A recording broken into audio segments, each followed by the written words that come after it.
चलिए, तो आज हम लोग यहाँ पर गुप्त वंश, वाकाटक वंश और नल वंश, ये तीनों राजवंश को यहाँ पर देखने वाले हैं। ये तीनों राजवंश को एक साथ यहाँ पर बताने का रीज़न ये है क्योंकि ये लगभग एक दूसरे के समकालीन हैं। हालांकि नल वंश बहुत लंबे समय तक शासन करते रहता है, 12वीं सदी तक के शासन करते रह जाएगा, लेकिन यहाँ पर कुछ शासक ऐसे हैं जिसको एक दूसरे के साथ रिलेट करना बहुत ज़रूरी है। जैसे यहाँ पर समुद्रगुप्त है।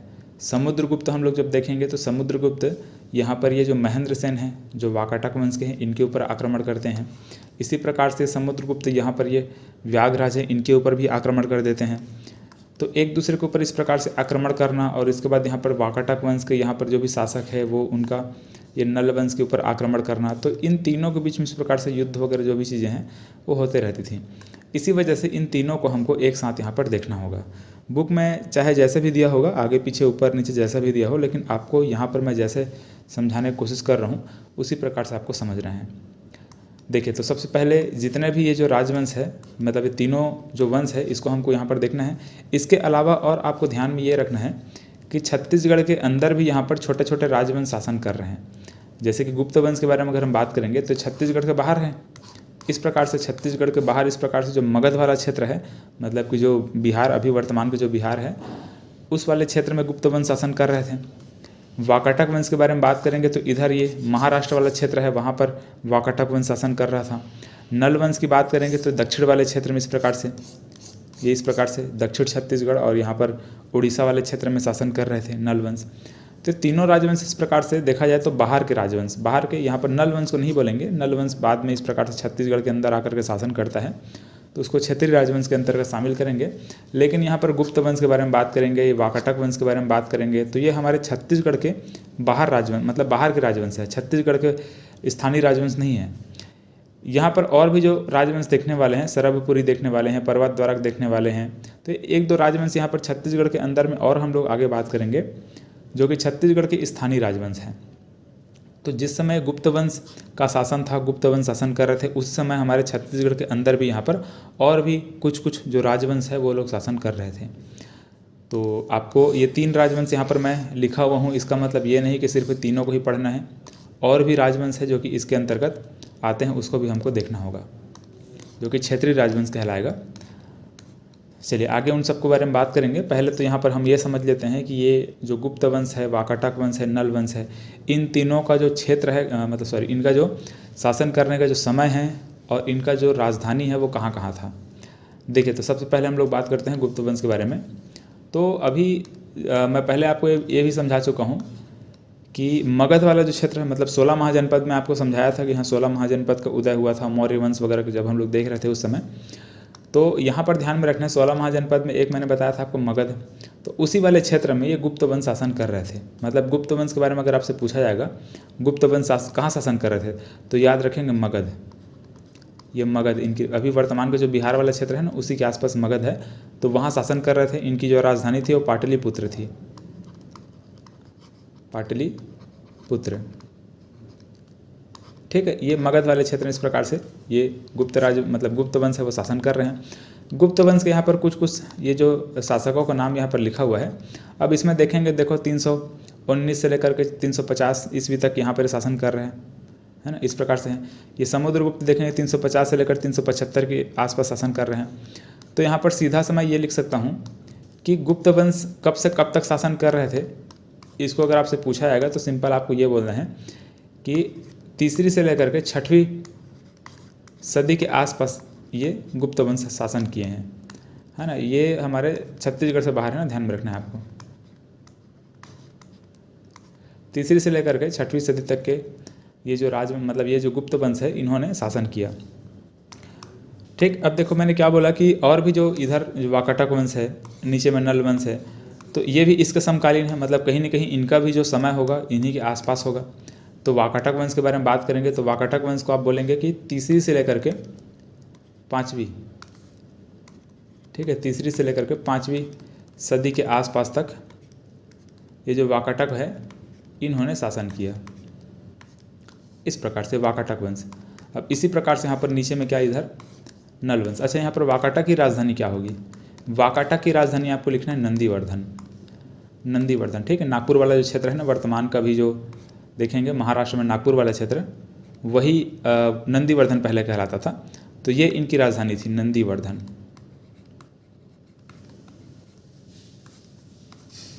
ठीक है, नंदीवर्धन इस प्रकार से। चलिए, इसी प्रकार से यहाँ पर ये नल वंश के बारे में अगर मैं बात करूँ तो ये 4वीं सदी से लेकर के 12वीं सदी तक ये शासन किए हैं। ठीक है, 4वीं से लेकर के 12वीं सदी तक कौन शासन किए हैं? ये नल वंश। देखो, नल वंश देखा है तो बहुत लंबे समय तक शासन किए हैं, है ना। गुप्त वंश भी समाप्त हो गए हैं, गुप्त वंश भी यहाँ पर समाप्त हो जाते हैं। उसके बाद भी यहाँ पर देखो ये जो नल वंश है वो शासन करते रहते हैं। इनकी राजधानी के बारे में बात करेंगे, नल वंश के बारे में, तो पहले इनकी राजधानी थी कोरापुट। कोरापुट उड़ीसा वाला क्षेत्र है, अभी मैं आगे आपको बताऊंगा कहाँ पे है कोरापुट उसको। तो पहले इनकी राजधानी थी कोरापुट, अब बाद में अपनी राजधानी को छत्तीसगढ़ ले आए। मतलब छत्तीसगढ़ में यहाँ पर जो बारसूर वाला जो क्षेत्र, सॉरी बारसूर नहीं, भोपालपट्टनम वाला क्षेत्र, अभी मैं आपको दिखाऊंगा कहाँ पे है, ये कोरापुट। ठीक है, पहले कोरापुट राजधानी थी और इसके बाद ये अपने जो राजधानी लाए हैं वो आपका इधर छत्तीसगढ़ में ये वाला क्षेत्र, भोपालपट्टनम वाला क्षेत्र है, जिसको पुष्करी बोलते हैं। मतलब इसको पुष्करी बोला जाता था, तो पुष्करी अपनी राजधानी ये ले करके ले आए इस प्रकार से। ठीक है, तो ये नल वंश के बारे में हम लोगों ने देख लिया, कब से कब तक शासन किया और इनकी क्या राजधानी थी। मैंने आपको ये समझा दिया कि छत्तीसगढ़ में अगर देखा जाए तो 3 इस प्रकार से जो वंश अभी हम लोग बात कर रहे हैं, कहाँ कहाँ पे शासन कर रहे हैं। तो ये जो वाकाटक वंश मैंने बताया, वाकाटक वंश इस वाले क्षेत्र में शासन कर रहे हैं, है ना। ये जो नागपुर वाले क्षेत्र है इनकी राजधानी थी। ठीक, इधर नंदीवर्धन महाराष्ट्र वाला क्षेत्र है, ये महाराष्ट्र है, महाराष्ट्र में नागपुर है, उसी वाले क्षेत्र में नंदीवर्धन है। तो यहाँ पर ये जो वाकाटक वंश है ये शासन कर रहे हैं। नल वंश के बारे में बात करेंगे तो नल वंश कुछ इस वाले क्षेत्र में शासन कर रहे हैं, कुछ इस प्रकार से। यहाँ पे कोरापुट था, मतलब यहाँ पर अभी भी कोरापुट है, ये कोरापुट वाला क्षेत्र है। यहाँ पर देखो, ये कोरापुट में पहले इनकी राजधानी थी और बाद में ये छत्तीसगढ़ में, यहाँ मतलब ये जो बस्तर वाला क्षेत्र है यहाँ पर बीजापुर में यहाँ पर पुष्करी, जिसको अभी भोपालपट्टनम बोलते हैं, तो इन्होंने अपनी राजधानी कहाँ ले आई? भोपालपट्टनम। ठीक है, मतलब यहाँ पर पुष्करी ले आई, पुष्करी बोलेंगे। ठीक है, भोपालपट्टनम ना बोल करके भोपालपट्टनम को ही पहले क्या बोलता था? पुष्करी के नाम से इस प्रकार से जानते हैं। इसका गुप्त वंश इस प्रकार से ऊपर वाले क्षेत्र में इधर मगध वाला क्षेत्र है, मतलब कि बिहार वाला जो क्षेत्र है, बिहार उस वाले क्षेत्र में, बिहार झारखंड वाला जो क्षेत्र है वहाँ पर गुप्त वंश का शासन था, मगध पाटलिपुत्र। तो इस प्रकार से हैं। और इसके अलावा छत्तीसगढ़ के अंदर भी छोटे छोटे ऐसे और भी राजवंश थे, जिसको हम लोग आगे मैं बताऊंगा आपको। ठीक है, अभी फिलहाल ये तीनों को समझते हैं। जो छत्तीसगढ़ के अंदर जो राजवंश है उसको क्षेत्रीय राजवंश के नाम से जाना जाता है। देखो, तो इस प्रकार से ये 3 शासकों को मतलब 3 वंश को हम लोग इस प्रकार देखने वाले हैं, गुप्त वंश, वाकाटक वंश और नल वंश। अब देखो, इन सब में सबसे पहले तो आपको एक गुप्त वंश को समझना है। गुप्त वंश के जो शासक हैं उनके द्वारा क्या क्या किया गया है और क्या क्या चीज़ें हैं उसको समझना है। इन तीनों में देखो, इन तीनों में होता क्या है कि बीच बीच में हमेशा कुछ ना कुछ युद्ध होते रहता था। इस प्रकार से अगर युद्ध वगैरह हो रहे हैं तो युद्ध ठीक है, या फिर इसके अलावा वैवाहिक जो संबंध है वो बना करके यहाँ पर एक दूसरे के साम्राज्य का विस्तार इस प्रकार से करते थे। ठीक है, आगे उसके बारे में बात करेंगे। देखो, तो यहाँ पर गुप्त वंश के जो शासक है उसको यहाँ पर पहले समझो। गुप्त वंश के सभी शासकों का नाम मैंने यहाँ पर नहीं लिखा है, कुछ शासक जो कि हमारे लिए इंपॉर्टेंट है उन्हीं का नाम मैंने यहाँ पर लिखा हुआ है। जैसे कि पहला मैंने श्रीगुप्त लिखा हुआ है, फिर घटोत्कच है, फिर यहाँ पर चंद्रगुप्त प्रथम है, फिर समुद्रगुप्त है, चंद्रगुप्त द्वितीय है, जिसको विक्रमादित्य के नाम से भी जानते हैं, कुमारगुप्त है, कुमारगुप्त प्रथम है ना, ये स्कंदगुप्त है, फिर भानुगुप्त है, फिर विष्णुगुप्त है। तो इस प्रकार से गुप्त वंश के जितने शासक हमारे लिए इंपॉर्टेंट है उन्हीं का नाम मैंने लिखा हुआ है। रहने को और भी शासक हैं गुप्त वंश के, लेकिन इतने को आप लोग याद रखेंगे। और इनको आप लोग कुछ अगर ट्रिक वगैरह बनाकर याद रखना चाहें तो वैसे रख सकते हैं, कुछ निमोनिक टेक्निक वगैरह बनता है तो वो बना लीजिए, जैसे भी आपको याद रखना वैसे रखिएगा। लेकिन यहाँ पर देखो हमारे लिए इंपॉर्टेंट कौन कौन सा है। एक तो यहाँ पर चंद्रगुप्त प्रथम इंपॉर्टेंट है, कब से कब तक शासन किया इसको याद रख लेंगे। समुद्रगुप्त इंपॉर्टेंट है और ये सबसे ज़्यादा इंपॉर्टेंट है हमारे लिए, समुद्रगुप्त। इसके बाद यहाँ पर चंद्रगुप्त द्वितीय, विक्रमादित्य इसको बोलते हैं, ये भी इंपॉर्टेंट हो जाता है थोड़ा सा। इसके बाद यहाँ पर कुमारगुप्त उतना भी ज़्यादा इंपॉर्टेंट नहीं है, चाहे तो छोड़ सकते हैं। स्कंदगुप्त भी इंपॉर्टेंट नहीं है। भानुगुप्त थोड़ा इंपॉर्टेंट है, भानुगुप्त याद रखेंगे। और लास्ट है विष्णुगुप्त। तो विष्णुगुप्त और ये श्रीगुप्त दोनों को तो याद रखना ही है। गुप्त वंश के पहला शासक और गुप्त वंश के अंतिम शासक है ना, ये अंतिम शासक है और ये पहला शासक है, तो इस प्रकार से दोनों को तो याद रखना ही पड़ेगा। तो गुप्त वंश में जितने भी शासक हैं उनका नाम हल्का फुल्का आपको इस प्रकार से दिमाग में रखना है, और जो इम्पोर्टेंट शासक है उसको तो आपको याद रखना ही पड़ेगा। देखिए अब यहाँ पर ये तो गुप्त वंश के शासकों के बारे में मैंने बात कर लिया। अब जैसे कि यहाँ पर वाकाटक वंश देखेंगे, तो वाकाटक वंश में पहले जो शासक थे वो है प्रवरसेन, है ना। वाकाटक वंश में पहले जो शासक हैं वो क्या है, प्रवरसेन। छत्तीसगढ़ में अगर वाकाटक वंश के प्रथम शासक अगर पूछा जाएगा तो वाकाटक वंश प्रवरसेन प्रथम याद रखेंगे। उसके बाद यहाँ पर महेंद्र सेन है, रुद्रसेन द्वितीय हैं, प्रवरसेन द्वितीय हैं, नरेंद्र सेन हैं, पृथ्वीसेन, देवसेन और हरिसेन। तो इस प्रकार से इतने शासक हैं जो कि हमको याद रखना पड़ेगा। इसमें अगर आप ट्रिक बनाना चाहें तो कुछ बना लीजिए, जैसे कि यहाँ पर याद रख सकते हैं, ये प्र से क्या रहेगा, प्रवरसेन, प्रमरु, ठीक, ऐसे ऐसे याद रखें, प्रमरु, फिर प्रण, प्रण मतलब कि ये प्र और ना, तो प्रमरु प्रण पृथ्वी देव हरि, ठीक है, प्रमरु प्रण पृथ्वी देव हरि, इस प्रकार से इसको याद रख सकते हैं, पृथ्वी देव हरि, ऐसे हरि, ठीक है। तो प्रमरु प्रण पृथ्वी देव हरि, ऐसे आप इसको एक दो बार तीन बार ऐसे बोलेंगे तो ऑटोमेटिक वो आपको जबान में आ जाएगा। प्रमरु प्रण पृथ्वी देव हरि, प्रमरु प्रण पृथ्वी देव हरि, इस प्रकार से। चलिए, तो वाकाटक वंश में जितने भी शासक हैं वो हम लोगों ने देखा। वैसे यहाँ पर नल वंश में है, उसको भी मैं कुछ ना कुछ यहाँ पर आपको मैं बताऊँगा, उसको बाद में देखेंगे। तो देखो यहाँ पर अब सबसे पहले, अच्छा, नल वंश में यहाँ पर व्याघराज को याद रखेंगे। व्याघराज से थोड़ा सा हमको काम रहेगा, समुद्रगुप्त और व्याघराज किस प्रकार से हम आगे देखने वाले हैं। देखिए अब यहाँ पर जो गुप्त वंश के जो शासक थे श्रीगुप्त, इसके द्वारा तो ऐसा कोई विशेष काम नहीं किया गया जो कि हमारे छत्तीसगढ़ में कोई उसके बारे में जानकारी मिले, ऐसा कोई भी विशेष काम नहीं है। घटोत्कच है। अब इन सब का जो सिक्का वगैरह प्राप्त हुआ है वो सिक्का को बाद में देखेंगे, ठीक है। मैं अगले क्लास में जो सिक्का है, मतलब जितने भी जो राजवंश के अलग अलग जो कहाँ पे सिक्के प्राप्त हों उसका एक अलग वीडियो बनाकर उसको समझाऊंगा। इसमें मिक्स करेंगे तो थोड़ा कन्फ्यूजन हो सकता है, इसलिए उसको अगले क्लास में देखेंगे। तो यहाँ पर देखिए, घटोत्कच के बारे में कुछ ऐसा जानकारी नहीं है। चंद्रगुप्त प्रथम के बारे में भी ऐसा कोई भी जानकारी हमारे छत्तीसगढ़ में नहीं है, ठीक। अब इसके बाद देखो कौन आता है, समुद्रगुप्त। अब समुद्रगुप्त के बारे में याद रखना है। तो एक तो समुद्रगुप्त, देखो इधर गुप्त वंश शासन कर रहे हैं, ठीक, ऊपर वाले क्षेत्र इस प्रकार से शासन कर रहे हैं। तो एक बार समुद्रगुप्त निकलते हैं दक्षिण विजय अभियान के लिए, दक्षिण विजय अभियान के लिए, और वो अपनाते हैं ग्रहण मोक्ष अनुग्रह नीति को। मतलब ये है कि छत्तीसगढ़ इस वाले क्षेत्र में इस प्रकार से समुद्रगुप्त शासन कर रहे हैं, इस वाले क्षेत्र में यहाँ पर वाकाटक वंश शासन कर रहे हैं। वाकाटक वंश का इस प्रकार से विस्तार हमारे छत्तीसगढ़ तक था। नीचे में नल वंश शासन कर रहे हैं इस प्रकार से। तो जब समुद्रगुप्त इस प्रकार से ऊपर से आते हैं, ऊपर से इस प्रकार से ये निकल करके ऊपर से आते हैं, तो यहाँ पर इनका पहले सामना होता है वाकाटक वंश के महेंद्र सेन से। वाकाटक वंश के महेंद्र सेन से सामना होता है, मतलब कि समुद्रगुप्त पहले क्या करेंगे, महेंद्र सेन के ऊपर आक्रमण करेंगे और इनको पराजित कर देंगे।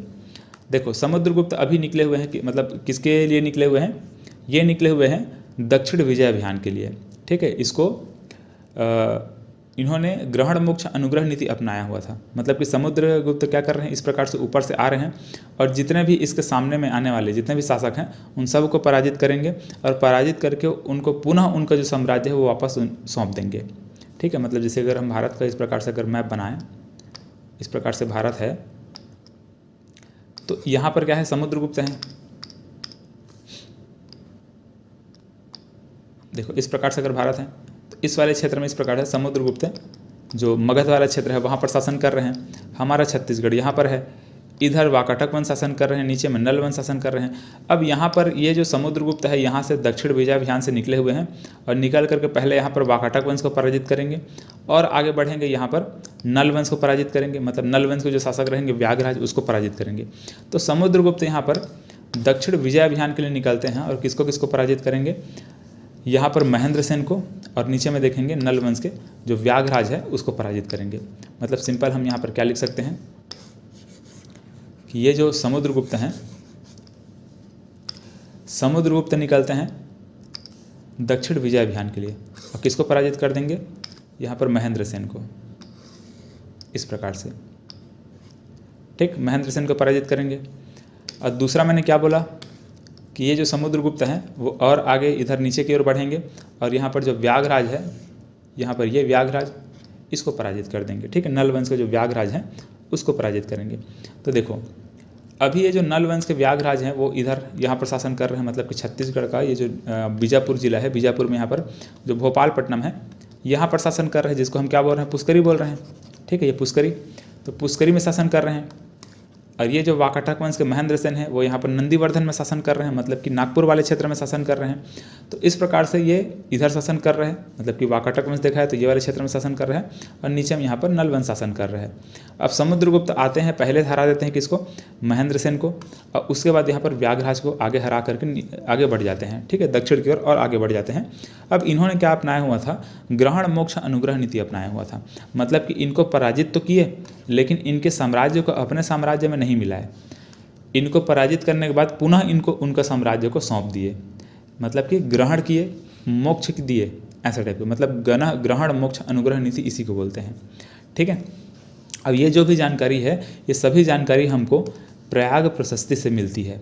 ठीक है, और ये जो प्रयाग प्रशस्ति इसको लिखा गया है हरिसेन द्वारा, मतलब हम ये कह सकते हैं कि समुद्रगुप्त ने जो दक्षिण विजय अभियान में निकल करके ये जो महेंद्र सेन और नीचे में जो व्याघराज को हराया है वो हमको हरिसेन रचित प्रयाग प्रशस्ति से जानकारी मिलती है। ठीक, क्या बोलेंगे, हरिसेन रचित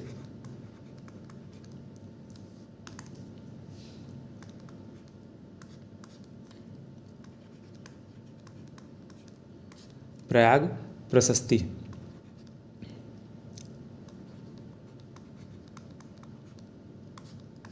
ठीक है, ये जो प्रयाग प्रशस्ति इसको याद रखेंगे। जो प्रयाग प्रशस्ति है इनका एक, मतलब ये कह सकते हैं हरिसेन का एक पुस्तक है। ठीक है, जिसमें हमको ये जानकारी मिल रही है कि जो समुद्रगुप्त हैं, समुद्रगुप्त क्या कर रहे हैं, एक तो नरेंद्र सेन को पराजित किए, ग्रहण मोक्ष अनुग्रह नीति के तहत ये जो नरेंद्र सेन है इसको पराजित करके उनके साम्राज्य को फिर से उनको सौंप दिया। इसके अलावा यहाँ पर ये जो व्याघराज है इनको पराजित किए, इनको भी ग्रहण मोक्ष अनुग्रह नीति के तहत क्या किए, इनके साम्राज्य को पुनः इनको सौंप दिए। तो ये हमको जानकारी मिलती है किससे, हरिसेन द्वारा जो लिखा गया है प्रयाग प्रशस्ति, इससे जानकारी मिलती है। तो हरिसेन रचित प्रयाग प्रशस्ति से ये हमको जानकारी मिलती है। और इन्होंने, समुद्रगुप्त ने कौन सा नीति अपनाया था, ग्रहण मोक्ष अनुग्रह नीति। कौन सा, ग्रहण मोक्ष अनुग्रह नीति। इसको आप साइड में चाहे तो लिख सकते हैं, चलिए मैं लिख देता हूँ यहाँ पे।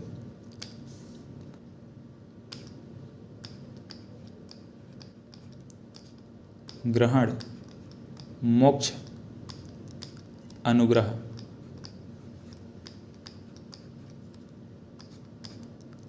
ठीक है, ग्रहण मोक्ष अनुग्रह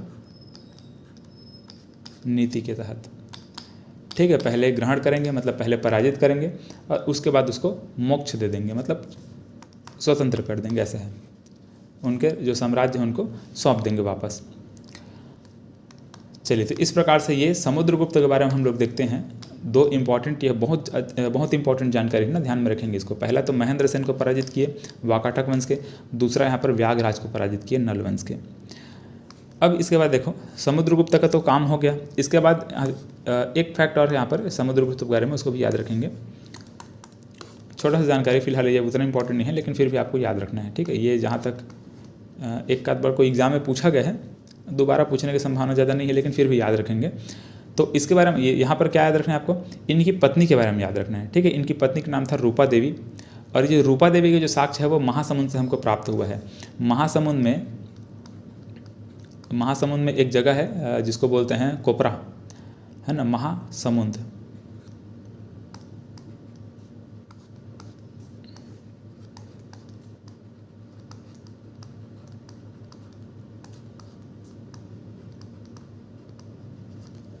महासमुंद के कोपरा नामक स्थान से हमको इनकी पत्नी के बारे में जानकारी मिलती है।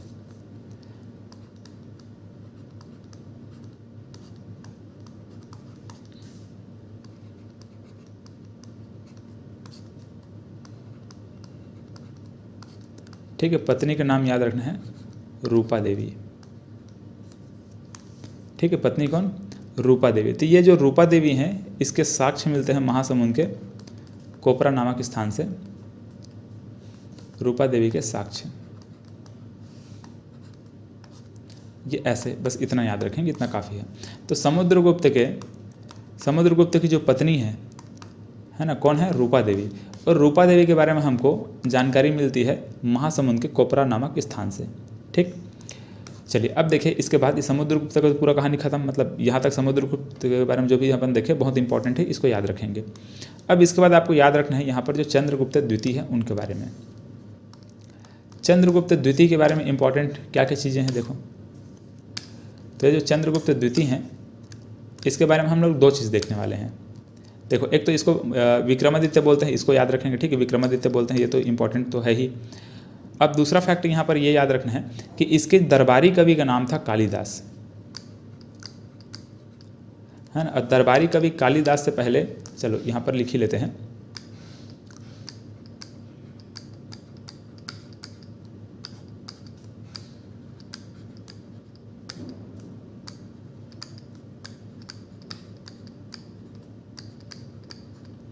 ठीक है। दरबारी कवि कौन? कालिदास, ये पहला जानकारी। दूसरा जानकारी आपको ये याद रखना है कि इनकी पुत्री थी, इनकी पुत्री का नाम था प्रभावती।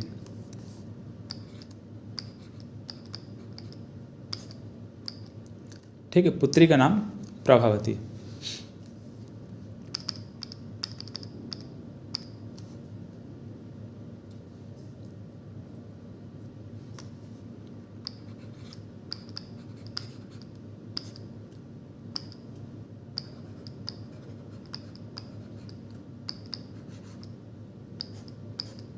ठीक, इस प्रकार से।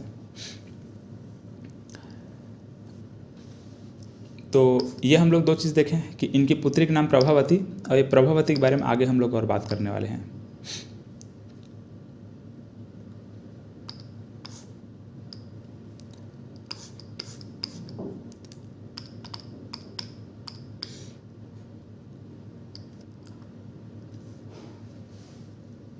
देखिए तो अब यहाँ पर देखो वाकाटक वंश के ये शासक कौन है। यहाँ पर महेंद्र सेन के बाद रुद्रसेन। तो जैसे कि यहाँ पर समुद्र के बाद चंद्रगुप्त आ गए, उसी प्रकार से यहाँ पर महेंद्र के बाद यहाँ पर कौन आ जाएंगे? रुद्रसेन द्वितीय आ चुके हैं। तो रुद्रसेन द्वितीय जो होते हैं वो विवाह करते हैं प्रभावती से। ठीक है, प्रभावती से विवाह करते हैं, इसको याद रखेंगे।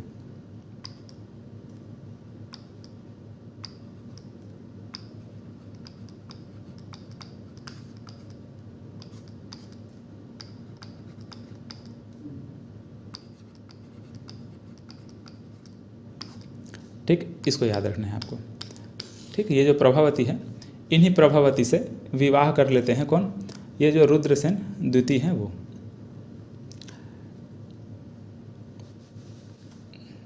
चलिए इस प्रकार से ये हुआ। अब इसके बाद कौन आएंगे? इधर कुमारगुप्त वगैरह हैं। ठीक है, अच्छा यहाँ पर दूसरा चीज़, यहाँ पर देखो ये दरबारी कवि कालिदास हैं। तो ये दरबारी कवि जो कालिदास हैं चंद्रगुप्त द्वितीय के, ये अब कालिदास क्या करते हैं, अब रुद्रसेन के बाद यहाँ पर जब प्रवरसेन रहते हैं, प्रवरसेन के मतलब प्रवरसेन जब शासन करते रहते हैं यहाँ पर, तो प्रवरसेन के दरबार में ये जो कालिदास हैं वो आते हैं, है ना। दरबार में कालिदास आते हैं, इसके दरबार में। तो प्रवरसेन के दरबार में यहाँ पर कालिदास आते हैं। तो यहाँ पर सिंपल आप लिख लीजिए, इनके दरबार में कालिदास आए हुए थे, ऐसे पूरा लिखेगा, इनके दरबार में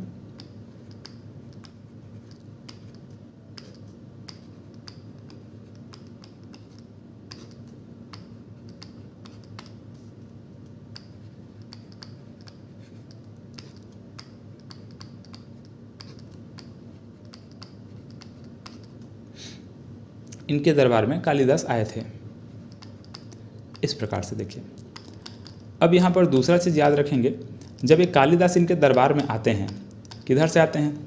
ये ऊपर वाले क्षेत्र में यहाँ पर गुप्त वंश ये शासन कर रहा है, तो यहाँ से आएंगे इधर नंदीवर्धन साइड, मतलब कि इस प्रकार से यहाँ से लेकर इस प्रकार से ये आएंगे, है ना। इधर से इस प्रकार से इधर आएंगे। तो जब आते हैं तो बीच में हमारा छत्तीसगढ़ में यहाँ पर सरगुजा जिले के आसपास में पड़ता है रामगढ़ की पहाड़ी। रामगढ़ की पहाड़ी या फिर रामगिरी पर्वत जिसको बोलते हैं, सरगुजा में है। तो उसे रामगिरी पर्वत में रुक करके कालिदास ने मेघदूतम की रचना की। ठीक है, मेघदूतम आप जानते होंगे, मेघदूतम है ना, बहुत पढ़े भी होंगे। कालिदास की रचना कौन सी है? मेघदूतम है, इस प्रकार से। तो जो मेघदूतम है उनकी रचना कहाँ पर की गई थी? तो रामगिरी पर्वत में। ठीक है, सरगुजा जिले के रामगिरी पर्वत में कालिदास ने मेघदूत की रचना की। मतलब यहाँ पर आप चाहें तो कालिदास के साइड में यहाँ पर लिख सकते हैं, जब ये कहाँ गए थे, जब वाकाटक वंश कि जो ये कौन है, प्रवरसेन द्वितीय, इनके दरबार में जब गए कालिदास तो इन्होंने रास्ते में जो रामगिरी पर्वत है छत्तीसगढ़ में सरगुजा जिले में, वहाँ पर रुक करके इन्होंने मेघदूतम की रचना की। ठीक है, तो इन्होंने रामगिरी पर्वत में, यहाँ पर ऐसे इसको लिख लीजिएगा,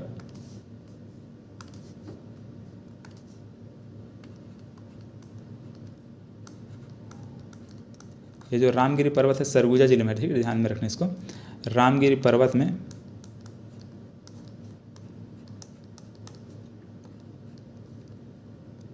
मेघदूतम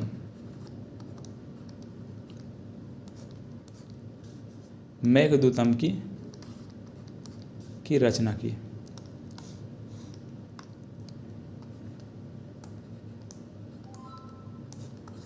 ये ऐसे, ठीक है। तो कालिदास के बारे में हम लोगों ने क्या समझ लिया कि जब ये प्रवरसेन के दरबार में गए तो इन्होंने रास्ते में यहाँ पर रुक करके जो रामगिरी पर्वत है वहाँ पर इन्होंने मेघदूतम की रचना की।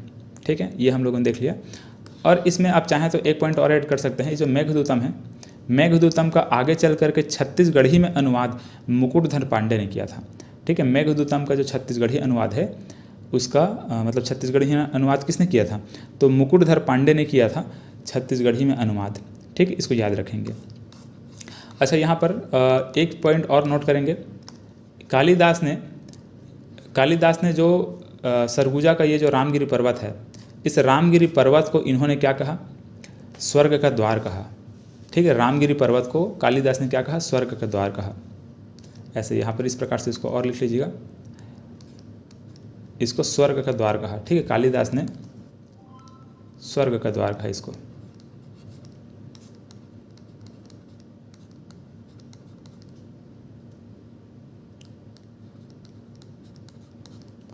किसे स्वर्ग का द्वार कहा, रामगिरी पर्वत को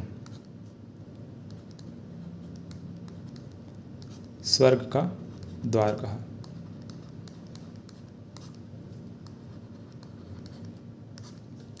चलिए इस प्रकार से इसको याद रखेंगे। रामगिरी पर्वत को कालिदास ने क्या कहा, स्वर्ग का द्वार कहा। एग्जाम में सब पॉइंट पूछे गए हैं इसलिए यहाँ पर लिखवाना पड़ रहा है, तो आपको उसको लिखना है और अच्छे से इसको समझना है। चलिए, तो इतना पॉइंट हम लोगों ने क्या देखा, ये गुप्त वंश के बारे में देखा। अब यहाँ पर देखो गुप्त वंश के और कौन कौन शासक हैं। यहाँ पर कुमारगुप्त है ना, कुमारगुप्त प्रथम, इसको महेंद्रादित्य के नाम से भी जानते हैं, चाहे तो साइड में लिख सकते हैं लेकिन उतना इंपॉर्टेंट नहीं है। इसके बाद स्कंदगुप्त है। ठीक है, स्कंदगुप्त। इसके बाद यहाँ पर भानुगुप्त है। अब भानुगुप्त हमारे लिए थोड़ा इंपॉर्टेंट हो जाता है। देखो भानुगुप्त के बारे में क्या याद रखना है, तो भानुगुप्त के बारे में इनका एक अभिलेख प्राप्त हुआ है। ठीक है, जिसको बोलते हैं एरड़ अभिलेख। ये मध्य प्रदेश वाले क्षेत्र, मतलब एमपी में है एक एरड़ वाले क्षेत्र से ये जो अभिलेख है वो प्राप्त हुआ है, एरड़ अभिलेख।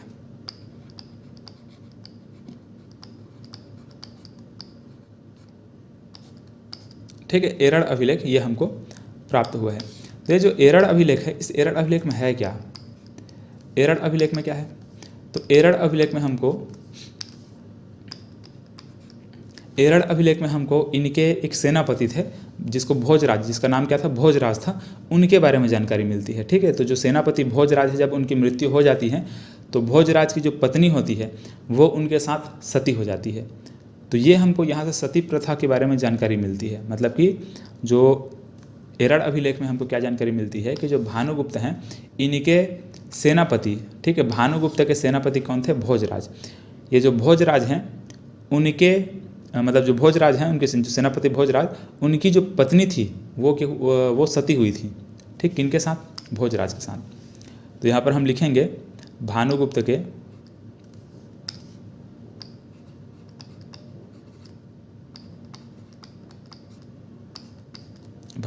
सेनापति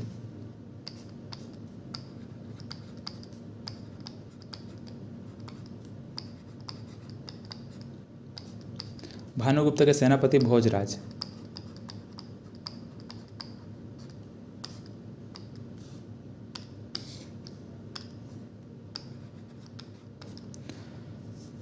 भोजराज की मृत्यु हो जाने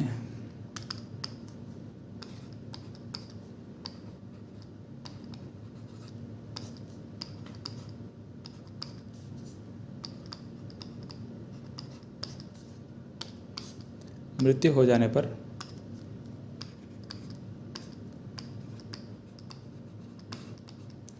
उनकी पत्नी, मतलब कि भोजराज की पत्नी, उनकी पत्नी का सती होने का प्रमाण,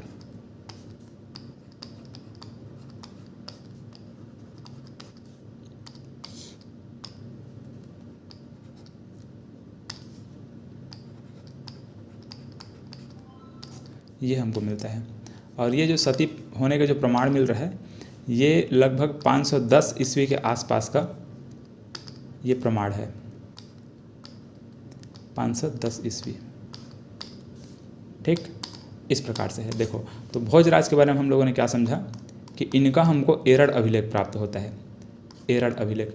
और इस एरड़ अभिलेख से हमको क्या जानकारी मिलती है कि जो भानुगुप्त, ये जो भानुगुप्त हैं, इनके एक सेनापति जिसका नाम है भोजराज, तो ये भोजराज की जब मृत्यु हो जाती है तो उनकी पत्नी सती, मतलब उनकी पत्नी इनके साथ सती हो जाती है, ठीक है। उनकी पत्नी का सती होने का प्रमाण हमको ये मिलता है। अब यहाँ पर पत्नी का नाम वगैरह आपको नहीं खोजना है कि क्या नाम था, ऐसे टाइप से सिंपल याद रखना है कि जो भोजराज की पत्नी है उनके साथ सती हो जाती है, ये चीज़। तो ये हम लोगों ने गुप्त वंश को यहाँ पर कंप्लीट मतलब कंप्लीट छत्तीसगढ़ के हिसाब से यहाँ पर हम लोगों ने देख लिया। चलिए, और इसमें एक दो पॉइंट अगर आप ऐड करना चाहेंगे तो ये ऐड कर सकते हैं कि गुप्त वंश के जो शासक थे वो मतलब महाराजाधिराज की उपाधि धारण करते थे, ऐसे इसको चाहे तो ऐड कर सकते हैं, या फिर उतना भी इम्पोर्टेंट नहीं है, चाहे तो इसको छोड़ देंगे। आगे हम लोग देखेंगे, जब हम लोग क्या देखेंगे, सरकपुरी राजवंश देखेंगे, ठीक है। सरकपुरी राजवंश में और आपको मैं बताऊंगा कि वहाँ पर जो कुछ जो मंदिर वगैरह बनाए गए हैं वो सब भी गुप्तकालीन है, तो वो तो फिलहाल देखेंगे। जब क्षेत्रीय राजवंश देखेंगे तो वहाँ पर मैं बात करूँगा। गुप्त वंश के बारे में अभी सिर्फ इतना ही याद रखेंगे, ठीक है। और लास्ट में यहाँ पर ये विष्णुगुप्त जो कि अंतिम शासक हो जाते हैं। तो ये इस प्रकार से गुप्त वंश के बारे में हम लोगों ने समझा। अब यहाँ पर हमको समझना है वाकाटक वंश के बारे में। देखिए, तो वाकाटक वंश, अच्छा देखिए कितना टाइम हो गया, लगभग 30 मिनट का वीडियो बन चुका है। चलिए, तो मैं इसको एक काम करता हूँ, ये 2 पार्ट में कर देता हूँ। ये वाकाटक वंश और नल वंश को मैं दूसरे वीडियो में समझा दूँगा, क्योंकि ये दोनों को समझाने में कम से कम आधा घंटे का समय और लगेगा। तो अगर लंबा वीडियो रहेगा तो थोड़ा सा परेशानी हो सकता है। चलिए, तो इस प्रकार से गुप्त वंश को हम लोगों ने कंप्लीट किया। अब यहाँ पर हम लोग क्या देखेंगे, वाकाटक वंश और नल वंश। अगले क्लास में दोनों को हम लोग एक साथ यहाँ पर मतलब मर्ज करके मैं आपको समझाऊंगा, ठीक है। दोनों को इस प्रकार से रिलेट करते हुए समझाऊंगा कि इसके बीच में कैसे कैसे किसके बीच में युद्ध हुआ था, कहाँ से कौन सा हमको अभिलेख प्राप्त होता है। तो ऐसे इन सब चीज़ों को यहाँ पर डिस्कस करेंगे अगले क्लास में। चलिए, आज के क्लास में बस इतना ही, मिलते हैं अगले क्लास में। धन्यवाद।